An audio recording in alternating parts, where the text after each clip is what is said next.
2014 నుంచి 2024 వరకు టెర్రరిస్టుల దాడుల వల్ల 1000 నుంచి 3000 మంది మరణించారు. ఎన్సీఆర్బీ లెక్కల ప్రకారం ప్రతి వారం 13 మంది దళితులను మర్డర్స్ చేస్తున్నారు. లెక్కల్లోకి రాని, రిపోర్ట్ చేయబడని అండ్ సెటిల్మెంట్ అయి తెలియని మర్డర్లు అన్నీ కలిపి ఇంకా ఎక్కువే ఉండొచ్చు కూడా.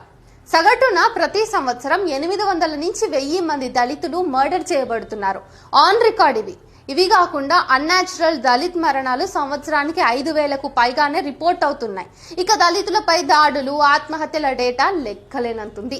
దేశంలో టెర్రరిస్టుల అటాక్స్ వల్ల కలిగిన మరణాల కన్నా కుల దురహంకారం వల్ల మర్డర్ చేయబడ్డ దళితుల మరణాలే ఎక్కువ ఉన్నాయి. విదేశీ ఉగ్రవాదుల సంగతి సైన్యం చూసుకుంటుంది. మరి ఈ దేశ కులగజ్జి ఉగ్రవాదుల సంగతి ఎవరు చూస్తారు అనేదే ఇక్కడ ప్రశ్నార్థకం.